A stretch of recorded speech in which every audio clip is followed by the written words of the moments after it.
Na graça e na paz de nosso Senhor Jesus Cristo, damos início à nossa reunião semanal de conexão bíblica e dando mais um passo hoje, o terceiro, no tema do joio e das parábolas do reino, desculpa, né? E hoje é a parábola do joio e do trigo. É uma parábola que é simples, ela só foi registrada por Mateus, tanto a parábola quanto a explicação, né?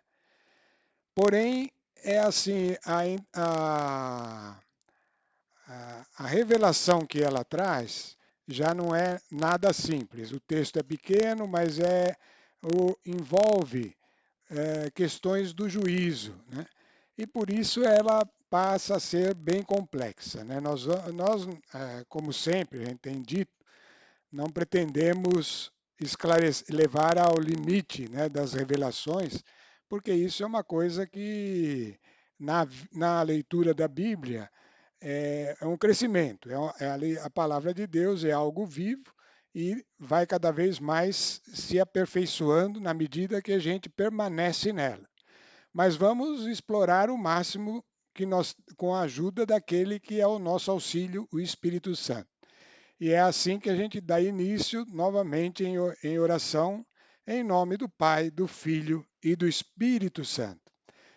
Senhor, vós que estás conosco eternamente, conforme Jesus Cristo nos disse, ó Espírito de Deus, toma conta de nós nesse momento, dá-nos a palavra certa e também a capacidade e a mansidão para ouvir.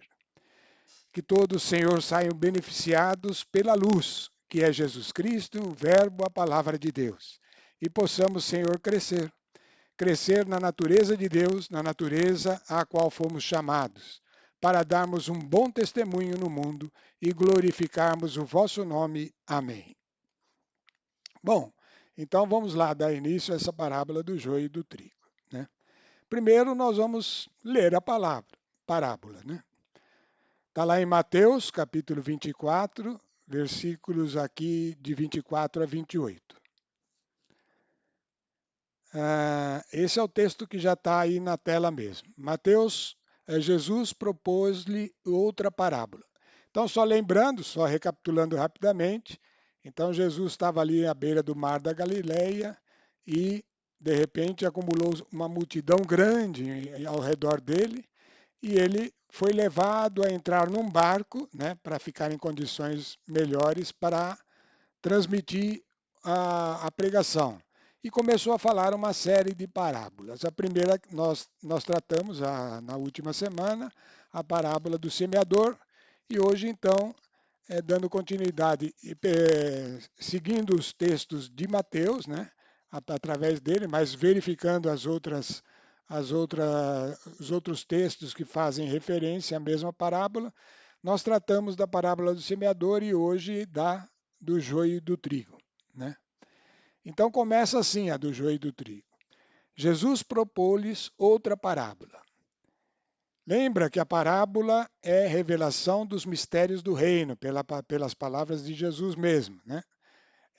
Ele anunciou para os discípulos que eles teriam possibilidade de conhecer os mistérios do reino, extraído destas figuras que Jesus usava para transmitir. E essa figura é importante, porque ela condensa revelações, né, que depois o todo da palavra vai nos trazendo. Então ele começou assim: o reino dos céus é semelhante, por isso é uma parábola, a um homem que tinha semeado boa semente em seu campo. Na hora, porém, que os homens repousavam, isso está destacado aí na tela, porque que homens são esses, né? Logo de cara a gente já tem que ir pensando. O importante nas parábolas é a gente fazer perguntas, porque é assim que a palavra, e tendo, é óbvio, o conhecimento da palavra de Deus, porque é assim que, que o entendimento vem sendo esclarecido por outros textos, né? Então, mas na hora, porém, que os homens repousavam, veio o inimigo e semeou o joio no meio do trigo e partiu. Aqui, só dando uma explorada nessa frase, enquanto os homens, que homens eram esses, né? A, a, a parábola do joio, ele inicia dizendo que é semelhante a um homem que tinha semeado boa semente em seu campo. Como que ele tinha semeado? Através dos seus, daqueles que trabalhavam com ele. E na hora que estes repousavam, veio o inimigo e semeou o joio no meio do trigo e partiu, né? E aí ele continua dizendo: o trigo cresceu e deu fruto, mas apareceu também o joio. Então, os servidores do pai de família, aqueles que estavam semeando em nome do pai, né, que é o homem aí da parábola, né, os servidores vieram e disseram: Senhor, não semeastes bom trigo no teu campo? De onde vem, pois, o joio? Disse-lhes ele: Foi um inimigo que fez isso. Replicaram-lhe: Queres que vamos e o arranquemos? Então, essa foi a pergunta dos servidores. Eles tinham semeado em nome do Senhor e nasceu, mas apareceu o joio. Então, o Senhor avisou: foi um inimigo que fez isso. E eles replicaram: Queres que vamos e o arranquemos? Qual foi a resposta? Na próxima tela nós vamos ver, né? Não, disse ele. Então a resposta é o não, bem dado, né? Arrancando o joio, arriscais tirar também o trigo. Só aí a gente já tira uma conclusão.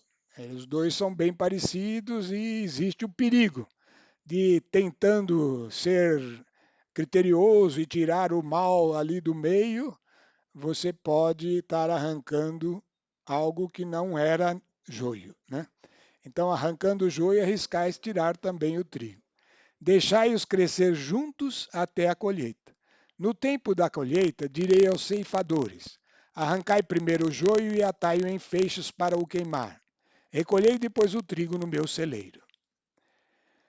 Bom, continuando, a explicação, né? Então, nós estávamos até agora lendo a parábola, está lá em Mateus mesmo, né? Tá logo adiante, em Mateus, Jesus chama os discípulos, como ele fazia, e vai dar a explicação.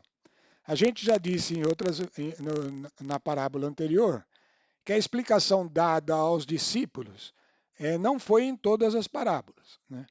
Mas naquelas que foram dadas é um modo da gente entender como é que você deve explorar a história que é contada com figuras, como que você explora para tirar as conclusões, porque as conclusões são relativamente assim, tem vínculos fortes que mostram, né? Está falando de crescimento, está falando de transformação, então essas coisas a gente vai tirando conclusões.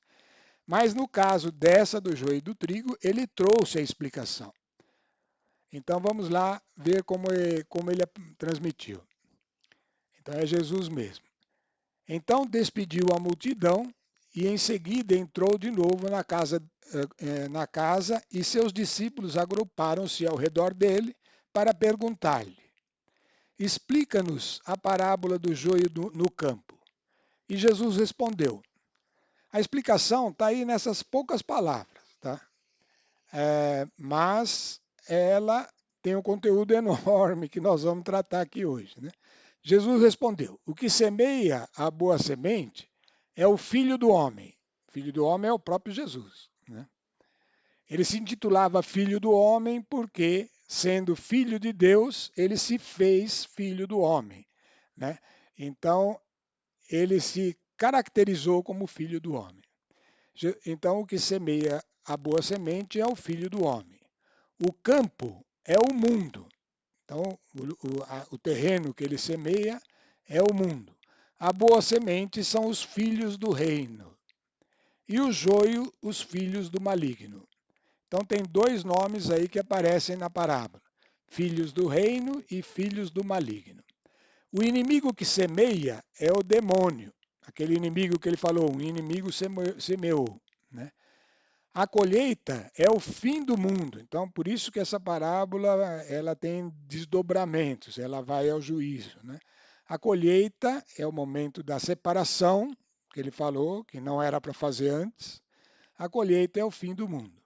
Os ceifadores, aqueles que vão fazer a separação, são os anjos.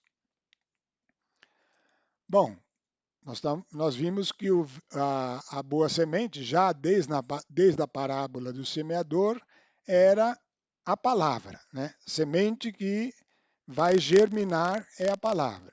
A boa semente é o verbo, é a verdade e é a luz. Nós já tratamos disso na outra parábola. Essa é a semente que tem que ser acolhida, por quê? Pela terra, e no caso aqui a semente está sendo espalhada no campo, que é o mundo, né?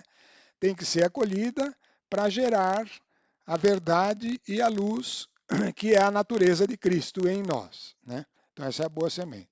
O joio é o engano, mentira e trevas, né?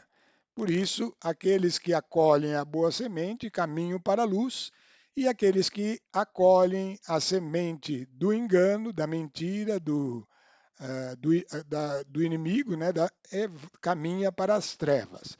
Então, esses dois caminhos estão sempre à disposição do homem, e não só do homem, né? Nós vimos na primeira palestra, quando estava na introdução das parábolas, que nós estamos colocados nesse mundo diante da luz e das trevas. A tendência às trevas é simples, é fácil, é uma descida. A tendência à luz é uma longa subida que requer perseverança e firmeza, mas temos recursos, né? Então vamos continuar aí. Então, ele explicou a parábola. Então agora vem as nossas reflexões, né? Ah, não, ainda tinha um texto que faltava complementar. Jesus dizendo ainda, desculpa aí. E assim como se recolhe o joio para jogá-lo no fogo, assim será no fim do mundo. Tá? O Filho do Homem enviará seus anjos, que retirarão do seu reino todos os escândalos. Então, escândalo é algo que traz de início chama atenção de uma maneira escandalosa, de uma maneira que uns condenam, outros apoiam, né? Então, mas os escândalos são a causa para começar a semear o joio, tá, pessoal? Vai aprendendo essas coisas aí, é bom refletindo. O Filho do Homem enviará seus anjos que retirarão do seu reino todos os escândalos e todos os que fazem o mal. Aí é o pecado normal, né? E os lançarão na fornalha ardente, onde haverá choro e ranger de dentes. Então, no reino de seu pai, os justos, que tem o pai, o rei como pai, os justos resplandecerão como o sol. E aí a frase importante para nós: aquele que tem ouvidos, ouça. Nós temos ouvidos e podemos ouvir, né? Então, está aí a explicação completa que Jesus deu e esse alerta no final: aquele que tem ouvidos, ouça. Vamos então continuar aqui. Algumas reflexões agora. E a gente faz as reflexões lançando as perguntas. Essas perguntas que eu pus aqui, eu fiz para mim mesmo também, né? E quando você lê a parábola, certamente você já fez alguma dessas para você, né? Por que os servidores do pai de família, que eram os que estavam lançando a semente em nome do Senhor, né? Aquele Senhor que tinha o terreno, e que é, na parábola, o mundo, porque os servidores não foram autorizados a arrancar o joio? Então, algumas reflexões. Primeiro, a gente aprendeu na parábola do semeador, né, que quem acolhe a semente é a terra, né? E a terra vai acolher a semente boa ou a semente ruim, né? E, e isso é uma decisão, então, da terra e que nós verificamos que a terra é o homem, né?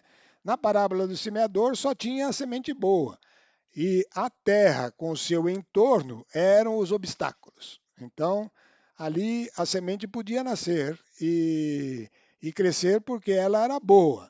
O problema estava naquilo que impedia ela de nascer e crescer. Mas agora tem duas sementes, né? E porque então, enquanto estamos no mundo, É o que está escrito aí, enquanto estamos no mundo, quem rejeita, arranca o joio é a própria terra, ou seja, é o homem, o indivíduo. Ele pode acolher ou rejeitar.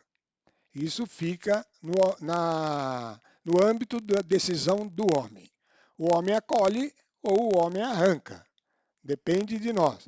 Lembra que na boa semente lançada, o homem pode ser aquele que não presta atenção e a semente boa é levada embora. E, e se ele não prestar atenção na semente ruim, ele vai continuar andando na própria justiça dele. Mas se ele acolhe a outra, vai nascer a outra, né? Então o homem acolhe e o homem arranca. Arrependimento e oração em nome de Jesus seria a maneira de arrancar o joio, que nós já aprendemos várias vezes nos nossos estudos aqui na Conexão Bíblica, né? Como tirar aquilo que se opõe à vontade de Deus, à justiça de Deus crescente em nós. É a oração em nome de Jesus. Precisa detectar o problema, né? Para a gente poder levar isso a Deus, porque a força para vencer o mal não é nossa, mas temos a, a promessa de que o que pedirmos no nome de Jesus, Ele fará. Ele tem o poder sobrenatural, né? Então, aqui é o primeiro ponto. Por que que os servidores não... Quem são os servidores? Nós precisamos meditar. Sempre é pergunta que a gente vai fazendo para dando resposta.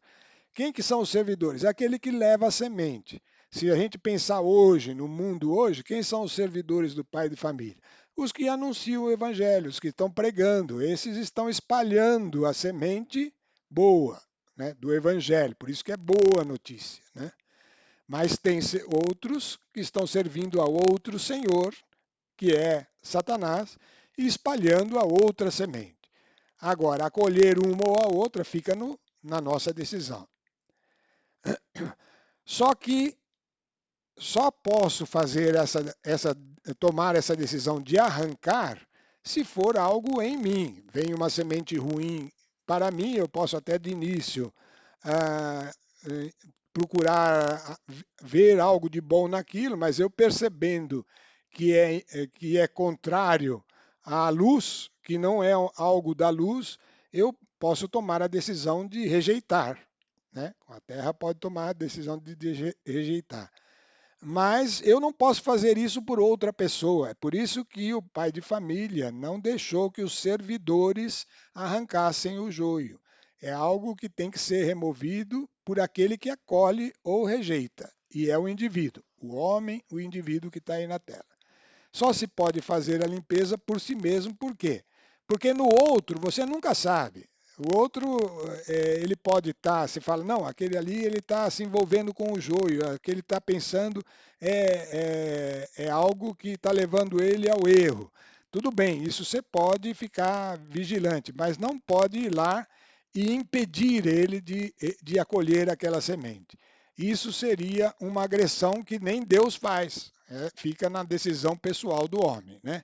Então, outra coisa, você não pode julgar se o outro é joio mesmo, pode ser que é impressão sua, né? Porque os dois são parecidos. E nós vamos ver no final do nosso estudo de hoje o perigo dessas coisas que parecem boas, né? Mas, então, o cuidado é interior conosco mesmo, né? Mais perguntas, vamos ver a segunda. Como se manifestam no mundo o joio ou o trigo? Depende de nós? Bom, isso nós já sabemos, depende daquele que acolhe, né? E nós vamos ver a manifestação do joio e do trigo numa passagem com Jesus, onde ele fala claramente a parte do grupo que que estavam interagindo com ele, que eram filhos do maligno, e outra parte, ele é aqueles judeus que creram nele, né? Isso está em João 8, de 31 em diante. Então nós vamos de 31 até o versículo 47. Então é o exemplo que nós vamos ver onde Jesus caracterizou algumas pessoas como filhos do maligno, que é o que ele falou aí, que era o joio. portanto, ele caracterizou aquelas pessoas como joio, mas era Jesus, né? Não é a gente que vai fazer isso. Lembrando sempre que aos nossos olhos a diferença às vezes não é perceptível, né? Jesus dizia aos judeus que nele creram. Então Jesus estava num lugar e tinha muitos judeus ao redor dele e ele estava ensinando algumas coisas. E ele falou uma frase que causou escândalo para alguns, para outros era uma boa nova, mas para alguns era um escândalo, né? Jesus dizia aos judeus que neles creram: se permanecerdes na minha palavra, ou seja, eles creram, eles estavam na palavra, sereis meus verdadeiros discípulos, conhecereis a verdade e a verdade vos livrará. Então, esse é o modo do, da, da semente crescer, a semente que é o próprio verbo, né? Crescer em nós. A verdade em si mesmo vai crescer, se desenvolver e vai nos libertar. Libertar do que? Nós vamos ver, né? Replicaram-lhe outros judeus que estavam ali no grupo. Somos descendentes de Abraão e jamais fomos escravos de alguém. Como dizes tu, sereis livres? Aí Jesus responde algo importante, que nós estamos tirando aqui conclusões para nós, né? Em verdade vos digo, todo homem que se entrega ao pecado é seu escravo. Então, o homem que se entrega ao pecado se torna escravo do pecado. Ora, o escravo não fica na casa para sempre, mas o filho sim fica para sempre. Se, portanto, o filho vos libertar, sereis verdadeiramente livres. E aí ele continuou falando para aqueles que estavam contrapondo a ele, que estavam resistindo. Bem sei que sois a raça de Abraão, mas quereis matar-me. Ele sabia disso por aqueles que eram a oposição, que estavam se opondo à palavra que era a semente de vida, né? Porque a minha palavra não penetra em vós. Eu falo do que vi junto de meu pai, e vós fazeis o que aprendestes do vosso pai. Então aqui ele vai mostrar que existem diferenças entre aquele que está indo para a luz e aquele que está indo para trevas. Aquele que está para a luz está indo para Deus. Deus é luz e nele não há treva alguma, né? Mas aquele que vai indo para as trevas, vai para quem? Para quê? Príncipe das trevas, Satanás, né? Então, continuando aí, aqueles que estavam se opondo a Jesus replicaram, né? Nosso pai, replicaram-lhe eles. É Abraão, disse Jesus. Se fosseis filhos de Abraão, faríeis as obras de Abraão. Então veja só, o filho é aquele que tem a natureza do pai, né? Então, se eles eram filhos de Abraão, deveriam fazer as obras. Qual foi a obra de Abraão? Acolher a palavra de Deus. O primeiro homem de fé que creu e foi justificado pela fé, né? Justificado pelo verbo. Já era Cristo atuando como verbo na vida de Abraão. E eles estavam resistindo à palavra de Cristo, né? E por isso não eram filhos de Abraão. Mas agora procurais tirar minha vida, a mim que vos falei a verdade que ouvi de Deus. Isso Abraão não fez, né? Vós fazeis as obras do vosso pai. Retrucaram-lhe. Nós não somos filhos da fornicação, temos um só pai, Deus. Jesus replicou: se Deus fosse vosso pai, vós me amaríeis, porque eu saí de Deus. É dele que eu provenho, porque não vim de mim mesmo, mas foi ele que me enviou. Então nós estamos vendo aí cada vez mais consolidada a ideia de que quem ouve o verbo, que é a boa semente, que é a luz, é, filho de está tendendo a filho de Deus. E quem rejeita o verbo está tendendo a filho do maligno. Por que não compreendeis a minha linguagem? É porque não podeis ouvir a minha palavra. Vós tendes por pai o demônio, aí falou claramente, e quereis fazer o desejo do vosso pai. Ele era homicida desde o princípio e não permaneceu na verdade, porque a verdade não está nele. Então ele chamou aqueles homens de filhos de Abraão, de filhos do maligno, por quê? Porque não podiam não podiam ouvir a palavra de Jesus, né? E, portanto, não acolhiam a verdade e, ao não acolher a verdade, eles estavam se tornando o joio, o resultado da semente do joio, né? Bom, continuando. E aí ele está falando do inimigo. Quando diz a mentira, fala do que lhe é próprio, porque é mentiroso e pai da mentira. Mas eu, porque vos digo a verdade, não me credes. Quem de vós me acusará de pecado? Se vos fala a verdade, por que não credes?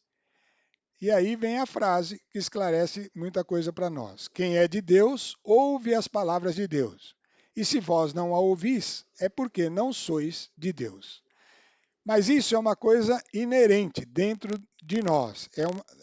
Não porque aqui poderia vir uma pergunta para nós. Mas como é isso? Deus me fez assim? Ou e eu não posso ouvir porque não sou de Deus e o outro ouve porque é de Deus? Essa é uma questão complicada, né? A gente pode partir por aí e começar a se perder, né? Mas a gente tem assim proclamado e tem a palavra de Deus em nosso socorro para mostrar que sempre a decisão de escolha fica na mão do homem. Por isso que fechar os ouvidos à palavra de Deus é uma decisão pessoal de nós, né? E quando não ouvimos, não somos de Deus. Mas se nós abrirmos os ouvidos para a palavra de Deus, e aí então essa palavra mesmo vai operando em nós e nós vamos nos tornando então filhos da verdade, filhos de Deus, né? Então esses dois caminhos ficam na decisão do homem e é por isso que o joio está aí e o trigo está aí, e o homem vai para onde ele decide, trevas ou luz, né? Filhos do reino é o mesmo que filhos de Deus? Onde que foi falado filhos do reino? Vamos voltar um pouquinho na telas aí?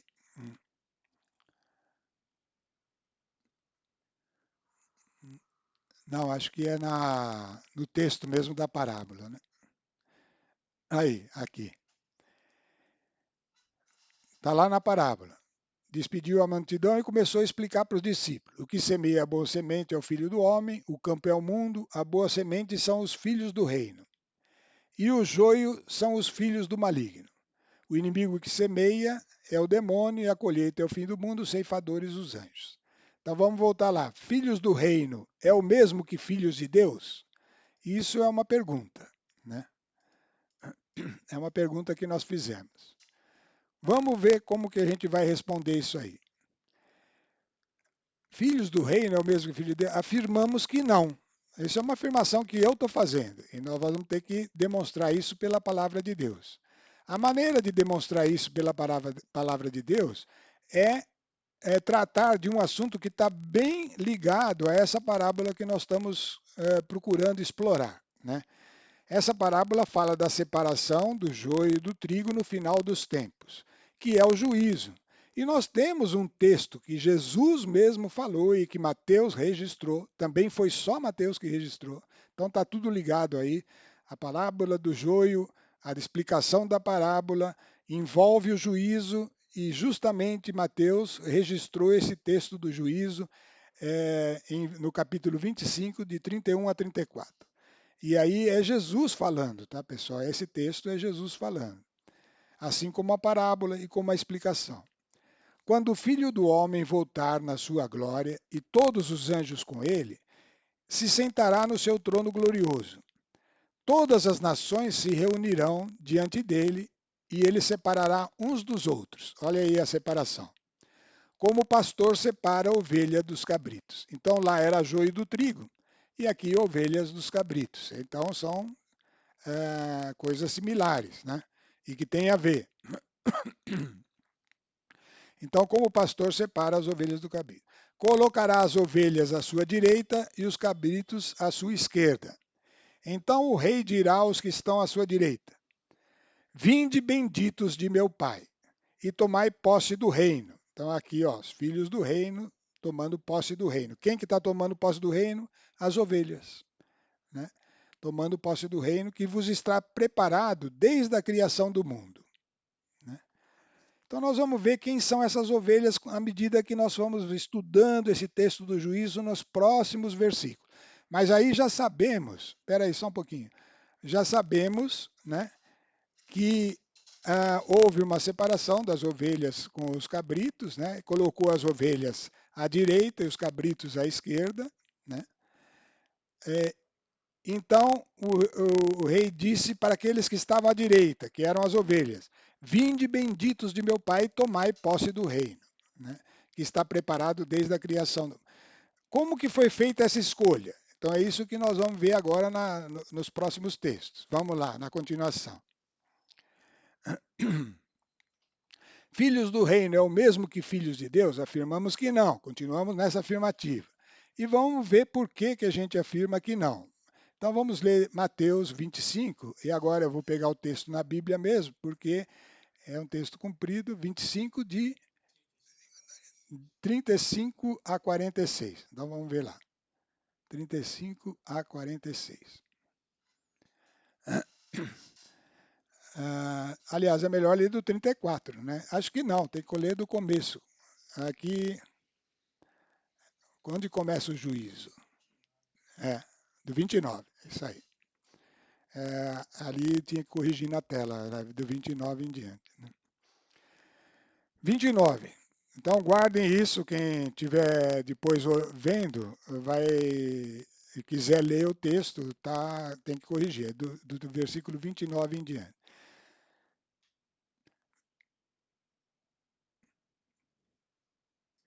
Não, desculpa, não é 29 de novo, é do 31, que estamos vendo agora, que houve um engano lá no texto e isso dá essas consequências. Mas vamos lá, é do 31 em diante. É aqui que começa, se você olhar na Bíblia da Ave Maria, vai estar aqui começando um título, um subtítulo, né, que é colocado pelo quem edita a Bíblia, né, não é o texto original. Mas tem lá o título, o juízo final. Né? Então começa no 31 dizendo o seguinte: Quando o Filho do Homem voltar na sua glória e todos os anjos, está vendo a presença dos anjos, com ele, se sentará no seu trono glorioso. Todas as nações se reunirão diante dele, e ele separará uns dos outros, como o pastor separa as ovelhas dos cabritos. Colocará as ovelhas à sua direita e os cabritos à sua esquerda. Então o rei dirá aos que estão à direita: Vinde, benditos de meu Pai, tomai posse do reino que vos está preparado desde a criação do mundo. Isso era o que estava na tela anterior. Né? Então, tomar posse do reino é para as ovelhas. Por quê? Aí a explicação, a causa. Né? Por que as ovelhas vão poder tomar posse do reino? Porque tive fome e me destes de comer. Tive sede e me destes de beber. Era peregrino e me acolhestes. Nu e me vestistes. Enfermo e me visitastes. Estava na prisão e viestes a mim. Olha quantas coisas que são possibilidades para definir aquele que está sendo caracterizado como ovelha. Situações em que Jesus diz: Eu tive fome e me destes de comer. Eu tive sede e me deste de beber. Era peregrino, me acolheste. Estava sem vestes e me vestistes. Estava enfermo e me visitaste. Estava na prisão e viestes a mim. Então, esses que são considerados justos nesse juízo, porque estão lá à direita e vão possuir o reino, né? Vão estar no reino, os justos lhe perguntarão: Senhor, quando foi que te vimos com fome e te demos de comer, com sede? E repete todos aqueles aspectos, né? Peregrino e te acolhemos, nu e te vestimos. Quando foi que te vimos enfermos ou na prisão e fomos visitar? E o rei responde: Em verdade, eu vos declaro, todas as vezes que fizestes isto a um destes meus irmãos mais pequeninos, foi a mim mesmo que o fizestes. E aqui está o grande mistério. Por isso que eu falei que a parábola do joio era um pouco complicada, né? Quem são os irmãos mais pequeninos? Eu já ouvi um monte de coisa aí que não casa, né, com a interpretação dos irmãos mais pequeninos. Né? Esses filhos do reino também não casam com aqueles cristãos convertidos e renovados, porque eles nem conheciam essa parábola. E isso é um fato, vai acontecer, tá, pessoal? Isso vai acontecer, né? Não é uma parábola aqui, é Jesus dizendo do juízo final. Quando ele vier e os anjos com ele, vai acontecer isso, né? Então, esses que, que são escolhidos como ovelhas para estar no reino e são considerados justos por causa de obras, dessas obras, Jesus teve fome e eles deram de comer, todos esses aspectos são obras. Estes serão os que possuirão o reino, serão os filhos do reino, né? E isso aconteceu por causa dessas obras que eles fizeram. E depois ele se volta então para os da esquerda e lhes dirá: Retirai-vos de mim, malditos, ide ao fogo eterno, destinado ao demônio e seus anjos. Por quê? As mesmas razões. Porque tive fome e não me deste de comer, tive sede e não me deste de beber, peregrino, não acolheste, nu, não vestistes, enfermo na prisão, não me visitastes. E eles também não sabiam por quê. Perguntarão: Senhor, quando te vimos com fome, peregrino, nu? E ele responderá: Em verdade vos declaro, todas as vezes que deixaste de fazer isso a um desses meus pequeninos, foi a mim mesmo que deixasse de fazer. A ele e eles irão para o castigo eterno e os justos para a vida eterna. Então, pensa um pouco sobre isso. Irmãos de Jesus é o que a condição a qual nós fomos chamados. Todos nós que cremos, que nos convertemos, estamos caminhando para possuir essa característica de ser filhos de Deus, portanto, irmãos de Jesus. Filhos de Deus, Jesus era o unigênito, veio ao mundo, deu a sua vida para aqueles que nele creem, coloca neles a palavra, o verbo, o Espírito de Deus, justificados estes pela fé, recebem esse Espírito e podem crescer na natureza de Cristo para se tornarem filhos de Deus. Deu a todo aquele que nele crer o poder de se tornar filho de Deus. Portanto, irmãos de Jesus. Concluímos que no juízo tem três grupos de pessoas. Dois que são separados no dia do juízo, ovelhas e cabritos. É a separação que os anjos fazem. E um terceiro grupo que está ao lado daquele que está julgando, que é o Senhor, que é o próprio Jesus Cristo, Senhor dos senhores e Rei dos reis. Ele está exercendo o julgamento. E ele cita os irmãos que estão junto dele. E isso é coerente com o que diz o Apocalipse.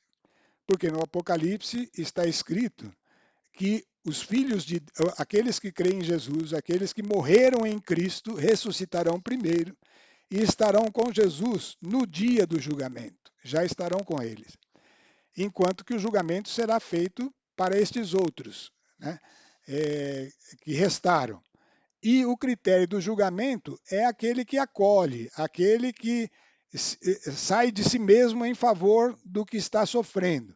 E ao fazer isso, às vezes socorre um filho de Deus perseguido, porque os filhos de Deus são perseguidos nesse mundo e são lançados na prisão e passam por dificuldades. Isso aconteceu com os discípulos, aconteceu em toda vez que o evangelho vai indo adiante.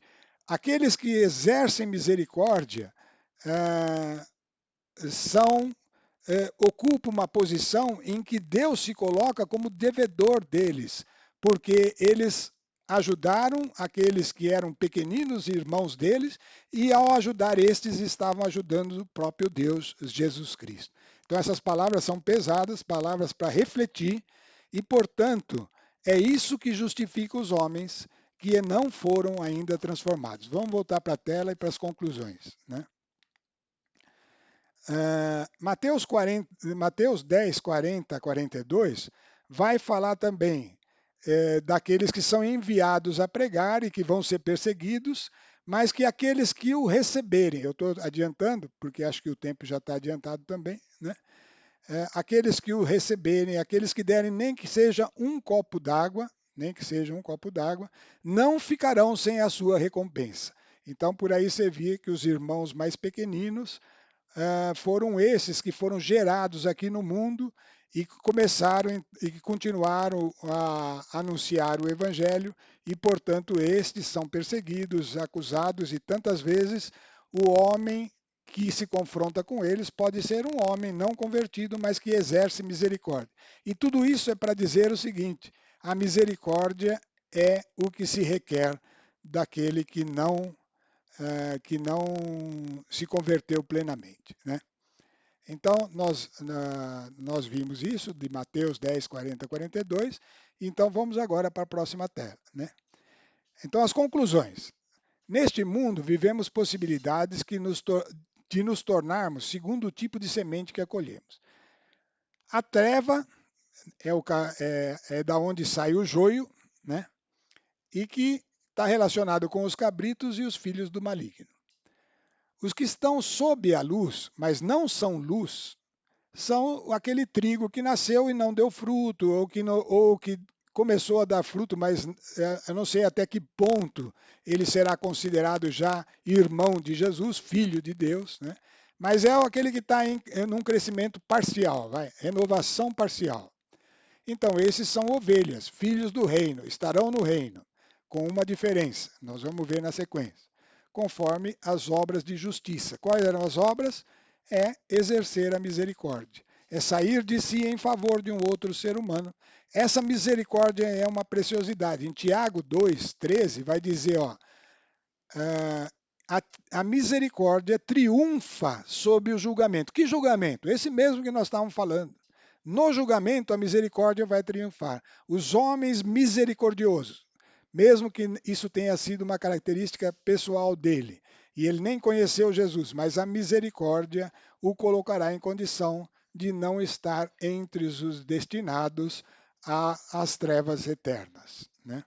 Então, dos não transformados, o que se requer é a misericórdia. Isso é requerido. Por que a misericórdia? Porque a misericórdia é você reconhecer a sua miséria e quando vê o outro na miséria, você está disposto a socorrer. Isso é misericórdia, tá? E a misericórdia, quando vem daquele que é perfeito, então ela é uma doação plena. Mas aquele que está no pecado também e é misericordioso, encontrará misericórdia, né? Isso Tiago 2,13, pode ler depois que está lá, né? Bom, então 3 condições, eu estava falando, conforme o tipo de semente. Joio, filhos do maligno. Trigo, mas sem a renovação total, filhos do reino. Podemos nos tornar filhos do reino, na medida em que formos pródigos em misericórdia, né? E depois, tornar-se luz. É trigo com frutos. Irmãos de Jesus, filhos de Deus, renovação intensa. Lembra que eu falei? A meta é 100 para cada grãozinho que recebemos. O grãozinho é o evangelho.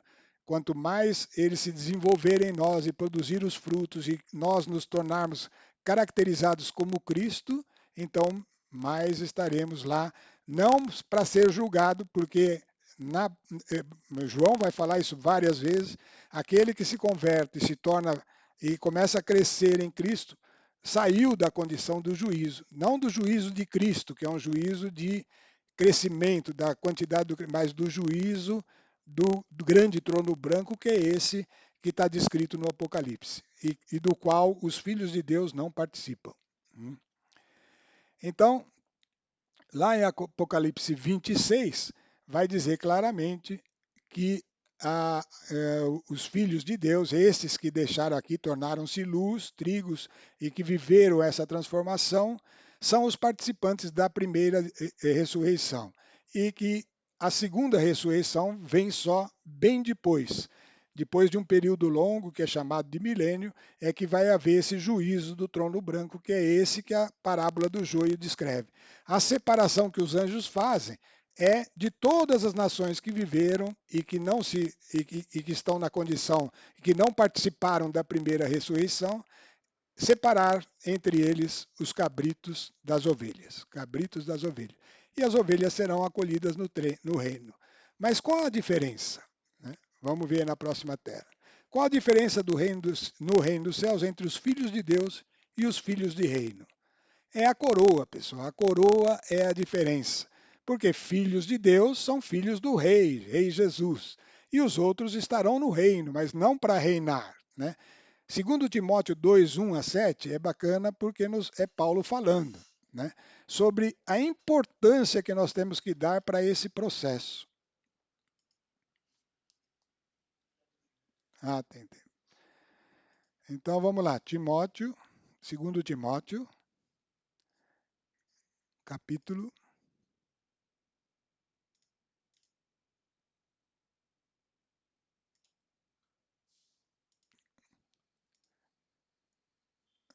Tá, deu um probleminha aqui na localização do texto. Vamos ver se a gente consegue resolver logo.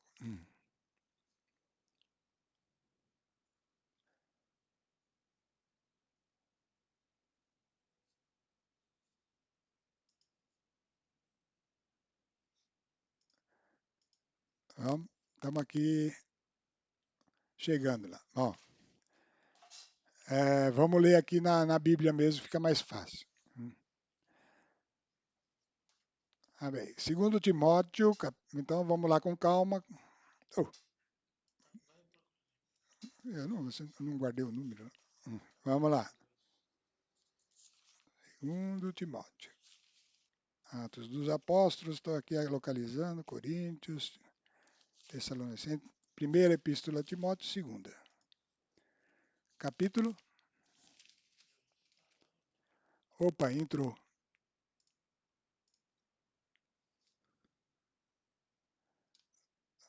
Então vamos ver na tela mesmo que fica mais fácil. Capítulo 2.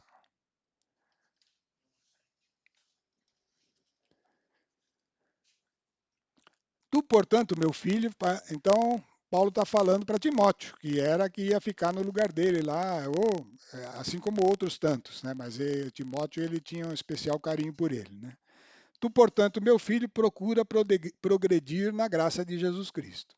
O que de mim ouvistes em presença de muitas testemunhas, confia a homens fiéis, para que por sua vez sejam capazes de instruir outros. Suporta comigo os trabalhos como bom soldado de Jesus Cristo. E aí ele começa a falar disso. Ó, é como bom soldado. Vamos ver. Ó. Nenhum soldado pode implicar-se em negócios da vida civil se quer agradar aquele que o alistou. E aí ele deu a comparação do soldado, mas tem outras também. Você não precisa ser um soldado, você pode ser um atleta. Nenhum atleta será coroado se não tiver lutado segundo as regras. O lavrador, por exemplo, é preciso que o lavrador trabalhe antes com afinco, se quer boa colheita. Entende bem o que quero dizer. Estava falando lá para Timóteo, entende bem. O Senhor há de dar-te inteligência em tudo. Então, veja só, nós estamos numa busca de renovação. E isso é um trabalho muito superior a do soldado, muito superior a do atleta, muito superior a do lavrador que quer colher frutos. Nós queremos produzir frutos de vida eterna, né? E, portanto, o trabalho com afinco, é preciso dedicação, lembra que falamos? É preciso toda a atenção, buscar respostas, né? Vamos ver o que Paulo falou para Timóteo sobre o que acontece com aquele que joga segundo as regras. Jogar segundo as regras é conhecer a palavra, buscar revelações, né? Então, segundo Timóteo 4, de 1 a 8. Vamos lá. Agora no capítulo 4, de 1 a 8. Eu te conjuro na presença de Deus e de Jesus Cristo, que há de julgar os vivos e os mortos, pela sua aparição e por sua aparição e por seu reino. Está falando daquele dia lá, tá, pessoal? Prega a palavra, insiste oportuno e inoportunamente, repreende, ameaça, exorta com toda paciência e empenho em instruir, porque virá o tempo em que os homens não suportarão a sã doutrina da salvação, levado pelas próprias paixões e pelo prurido de escutar novidades, e ajustarão mestres para si. É esse número mesmo? 1 a 8, é isso mesmo. Mestres para si. Apartarão os ouvidos da verdade e se atirarão às fábulas. Isso é o engano que existe no mundo. Se der tempo, vamos falar sobre isso hoje. Tu, porém, sê prudente em tudo, paciente nos sofrimentos, cumpre a missão de pregador do Evangelho e consagra-te ao teu ministério. Quanto a mim, estou a ponto de ser imolado. O instante da minha libertação se aproxima. O Espírito de Deus já tinha falado isso para ele. E ele fala, ó, eu combati o bom combate, então me dediquei, terminei minha carreira, durante todo o tempo guardei a fé, é o que nós precisamos assumir para nós. Resta-me agora receber a coroa de justiça que o Senhor, justo juiz, me dará naquele dia. E não somente a mim, mas a todos aqueles que aguardam com amor a sua aparição. Então, a coroa é a diferença, é estar lá. Por isso que Jesus é chamado de Rei dos Reis e Senhor dos Senhores. Tem mais uma pergunta para nós. Tem tempo aí? Dá para falar. Então, essa pergunta é só uma reflexão de alerta com base na parábola do joio e do trigo. E é a pergunta o seguinte: o joio é parecido com o trigo? Essa é uma pergunta óbvia, todo mundo já sabe, foi falado desde o começo, e é por isso que não pode sair arrancando aquilo que você acha que é joio nas outras pessoas. Ele é muito parecido. E é por isso que a força de Satanás para produzir o joio dentro de nós não é apenas o pecado da forma como nós reconhecemos, aquelas coisas que são pecaminosas que todo mundo já conhece, né? Mas sim o engano, ou seja, aquilo que parece e é exaltado como bom, mas é mal, né? Então aquilo que parece e é exaltado como bom, mas é mal. Então isso que é engano. Ele tem a cara de bom, mas é mal. Por isso que o joio é parecido com o trigo. E olha um exemplo que é do nosso tempo, mas que é uma verdade, está escrito aí. Amar o pecador é necessário. Nós temos que amar os pecadores, né? Jesus amou todos os pecadores. Olha, o sacrifício de Jesus vale se todos os homens se arrependessem com base na obra de Cristo, olhando para a cruz, todos seriam perdoados e todos teriam acesso. Por aí você vê a liberdade que existe para nós, né? Jesus amou todos os pecadores e morreu por eles, assim como por todos nós que estamos aqui ao redor da luz da palavra, né? Porém, somente ama de verdade o pecador, aqui vem a reflexão importante, somente ama de verdade o pecador aquele que o ajuda a libertar-se. Lembra do texto que nós lemos? Todo homem que se entrega ao pecado é seu escravo. Estar no pecado é ser escravo do pecado. Quer ver um grande engano que existe nos nossos dias? Está aí na próxima tela. A doutrina da inclusão.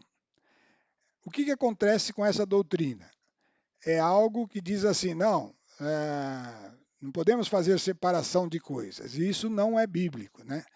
A doutrina da inclusão não liberta o pecador, mas o acolhe no seu pecado, perpetuando nele a condição de filho do demônio, criando um ambiente fraterno. Parece fraterno, parece bom. Nossa, é muito melhor agora, hoje em dia, né? As pessoas estão aí todas juntas e não importa se esse tem, se anda no escândalo, nós não olhamos para isso, se aquele anda numa corrupção, vamos aceitando essas coisas e vivendo essa tolerância, né, com isso, porque esse é o modo de ser edificante, né, o modo edificante de ser, criando um ambiente de fraternidade que mistura a semente.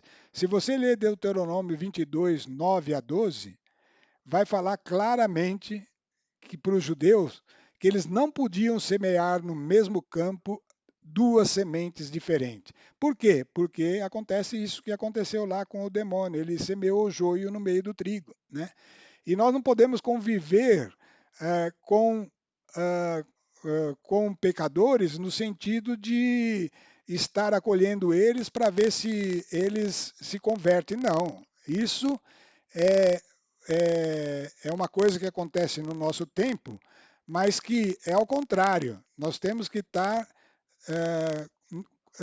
colocando o pecado sob a luz, para que ele fique claro, porque essa é a oportunidade do pecador se redimir. Isso deve estar escrito aí na próxima tela.